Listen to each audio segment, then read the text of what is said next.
Hello बच्चों, नमस्ते। आज की कक्षा में मैं उपस्थित हुआ हूं आपके सामने एक नए विषय और एक नए प्रकरण के साथ। यह एक ऐसा विषय है जो हमारे आसपास से संबंधित है। अब आप समझ तो गए होंगे कि हम किस विषय के बारे में बात कर रहे हैं। जी हाँ, बिल्कुल सही। वो विषय है पर्यावरण। तो आज हम कक्षा 4 की पाठ्य पुस्तक पर्यावरण के तीसरे अध्याय, जिसका शीर्षक है कैसे बने घर, का अध्ययन करेंगे। इस वीडियो के अंतर्गत हम जानेंगे घर की बनावट के बारे में, समय के साथ घर की बनावट में होने वाले बदलावों के बारे में, घर बनाने में प्रयुक्त होने वाली सामग्री के बारे में, घर के विभिन्न हिस्सों के बारे में। तो बच्चों, चलो शुरू करते हैं आज की कक्षा। यहां स्क्रीन पर आपको कुछ दिख रहा है ना? बता सकते हो कि ये क्या है?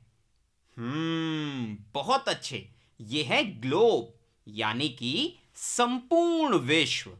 और विश्व के इस हिस्से में है भारत। जी हां, हमारा देश भारत। और हम भारत के किस हिस्से में रहते हैं?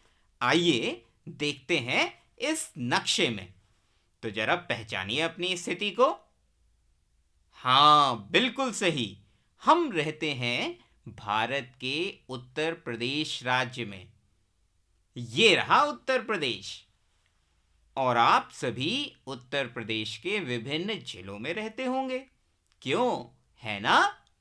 अच्छा बच्चों, जानते हो इस पृथ्वी पर अनेकों जीव जंतु रहते हैं, जैसे कुत्ता, बिल्ली, चूहा, चींटी, सांप, बिच्छू, शेर, घोड़ा जैसे न जाने कितने ही जानवर। और इस पृथ्वी पर हम और आप यानी कि इंसान भी रहते हैं।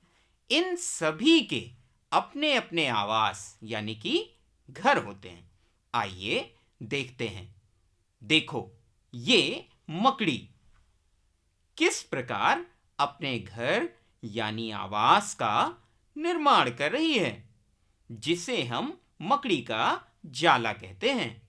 और ये देखो चींटी को कि कैसे वो अपने घर यानी बांबी का निर्माण कर रही है।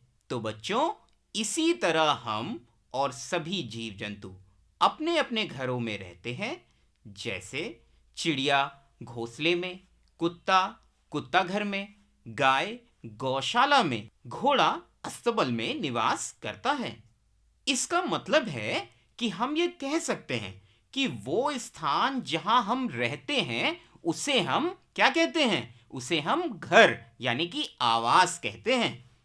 तो बच्चों, ये जो घर होते हैं ना, ये हमें सर्दी, गर्मी, वर्षा आदि से सुरक्षा प्रदान करते हैं। और जानते हो आप कि एक समय ऐसा भी हुआ करता था जब मनुष्य के पास घर नहीं थे।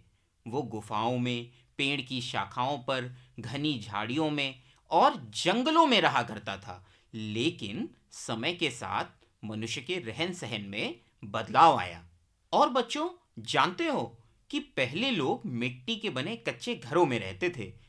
इस तरह के घरों की दीवारें मिट्टी से बनाई जाती थी और कहीं-कहीं पर घर की छत घास फूस, बांस और खप्पर की मदद से भी बनाई जाती थी।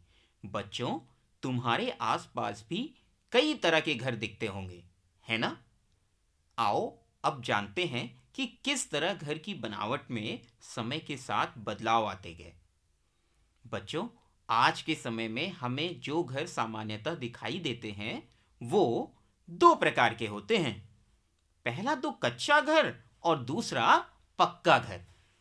कच्चा घर वो जो बांस, लकड़ी, घास फूस, मिट्टी, गोबर आदि से बनकर तैयार होते हैं। और पक्का घर वो जिसको बनाने में सीमेंट, पक्की ईंट, बालू, मोरंग, लोहे की सरिया, ग्रेनाइट पत्थर आदि का प्रयोग होता है। और हाँ बच्चों, पक्का घर तो कई तरह का होता है। जानते हो कौन कौन से प्रकार का? चलो मैं बताता हूं। जैसे पहला, एक मंजिला इमारत जो बहुत ऊंची नहीं होती, सिर्फ एक मंजिल की होती है। दूसरा, दो मंजिला इमारत जो कि 2 मंजिल की होती है। और तीसरा, बहुमंजिली इमारत जो बहुत ऊंची ऊंची होती है। तो बच्चों, इस तरह आपने देखा कि समय बीतने के साथ साथ घर के आकार, प्रकार तथा बनावट सामग्री में बदलाव और विविधता आती गई।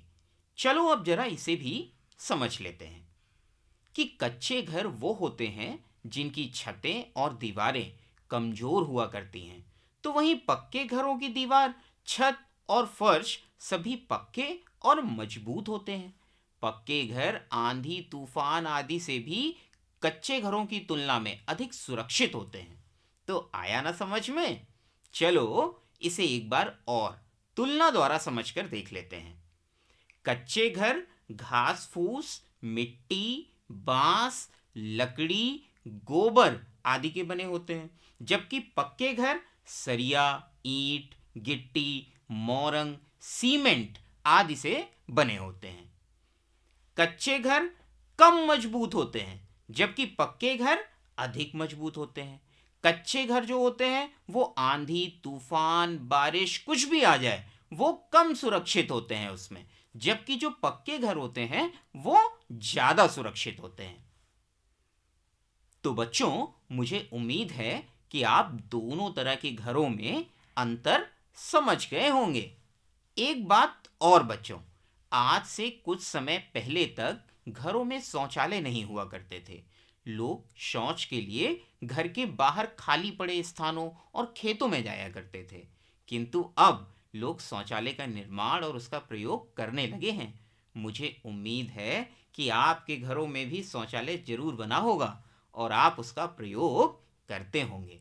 शौचालय के प्रयोग से गंदगी नहीं फैलती है और हम बीमारी से दूर रहते हैं।